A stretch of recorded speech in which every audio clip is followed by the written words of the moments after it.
कौन कौन है जो शहीद भरत भूषण तिवारी के इस क्रांति में अपना योगदान देना चाहते हैं? हाँ? शहीद भरत भूषण तिवारी जिस मुद्दा को लेकर के अब देश में क्रांति लाना चाह रहे थे, जिस सिस्टम के खिलाफ वो क्रांति लाना चाह रहे थे, उस क्रांति को आगे बढ़ाने में कौन कौन अपना योगदान देना चाह रहा है? मैं तैयार हूं इस क्रांति में योगदान देने के लिए। आप लोग आजकल देख रहा हूं मैं कि सोशल मीडिया पर बड़ा ये चीज ट्रेंड कर रहा है यार।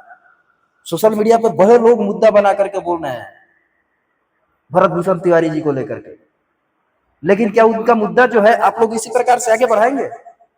उनके विचारों को आप लोग अपने विचारों के साथ जोड़ेंगे और जोड़ करके उनके साथ चलने का जो प्रयास था उसमें तो आप लोग सक्सेस नहीं है। लेकिन उनके शहीद होने के उपरांत भी, जैसे भगत सिंह जब शहीद हुए थे उसके बाद हमारे देश में जो क्रांति आई थी जिससे हमारे देश को आजादी मिली, क्या उसी प्रकार से आप लोग क्रांति लाने के लिए तैयार हैं?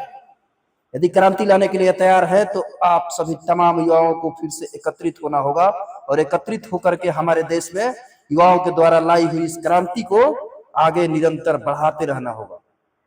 क्योंकि अगर हम नहीं बढ़ाएंगे तो हमारे देश की ये सरकार, ये सिस्टम हमें एक दिन ऐसा खोखला करेगी कि हम गरीबी के ऐसे दलदल में फंसेंगे जहां से हमें निकलना नामुमकिन होगा।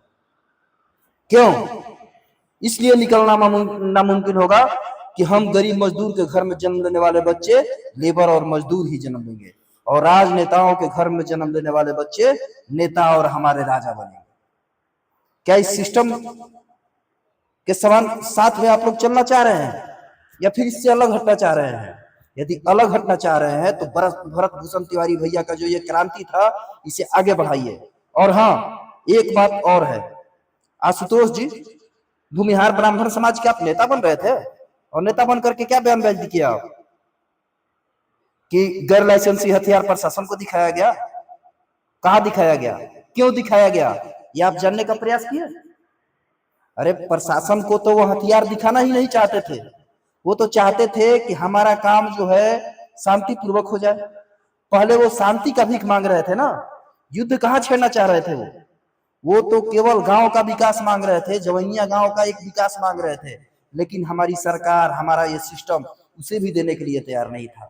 और हम लोग हिंदू धर्म के लोग, सनातन धर्म के लोग ये जानते हैं, महाभारत में भी हमने जाना है कि जब पांडवों के लिए 5 गांव मांगा जा रहा था तो दुर्योधन सुई की नोक भी देने के लिए तैयार नहीं था। उसी समय पे कृष्ण भगवान ने उसे चुनौती दी थी कि अचना नहीं अमरण होगा जीवन, जय जय अमरण होगा, भाई पर भाई टूटेंगे। ये कविता आपको याद होगा ना? सभी एक दूसरे पर टूट करके लड़ करके मर गए। महाभारत जो युद्ध हुआ था इसी के लिए हुआ था ना। और आप बात कर रहे हैं कि प्रशासन के खिलाफ हथियार उठाया गया। उस टाइम भी तो गुरु के खिलाफ हथियार उठाया गया था, उस टाइम भी तो पितामह के खिलाफ हथियार उठाया गया था। अर्जुन हथियार उठाए थे ना, गदा उठाए थे ना भीम, वही तो हथियार उठाए थे हमारे भरत भूषण तिवारी जी। और क्या किए थे? और उन्हें इनकाउंटर में मार दिया जाता है। इनकाउंटर में मारा नहीं गया है, वो चक्रव्यूह के लड़ाई में अभिमन्यु की तरह शहीद हुए हैं, वीर गति को प्राप्त हुए हैं। और वो वीर गति को जब प्राप्त हुए हैं तो ये बात जान लीजिए कि ये जो क्रांति है निरंतर आगे बढ़ेगी और मैं उसमें अपना क्रांति में आगे बढ़ाने में योगदान दूंगा। और वो योगदान मैं कैसे दूंगा ये मैं जानता हूं। वो सिस्टम को बताने की जरूरत नहीं है, क्योंकि अगर सिस्टम को बताया गया तो सिस्टम पहले ही संभल जाएगी। और क्रांति कैसे लाना है सभी युवाओं को सोच लेना होगा, सोशल मीडिया से नहीं बल्कि एक जगह एकत्रित होकर के और क्रांति लाना होगा। यदि आप लोग चाह रहे हैं कि हमारा देश फिर से एक बार इन राजनेताओं से आजाद हो तो क्रांति लाइए। क्रांति को रुकने नहीं देना है। और कैसे क्रांति आएगी ये आप भी जान सकते हैं। और मैं आज से क्रांति कैसे लाऊंगा मैं आप लोगों को बता रहा हूं कि मैं आज से एक मेरा जो अधिकार है उसे मैं खत्म कर रहा हूं।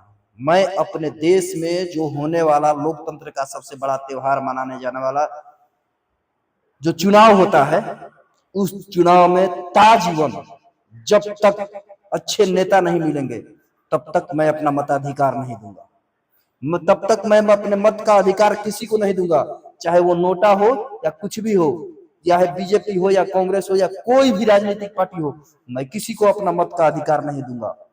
और यहीं से मैं अपने क्रांति का शुरुआत करता हूं। यदि आप लोग भी चाहते हैं कि देश में क्रांति आए तो कुछ नहीं करना है, केवल सिर्फ और सिर्फ वोट बहिष्कार करना है।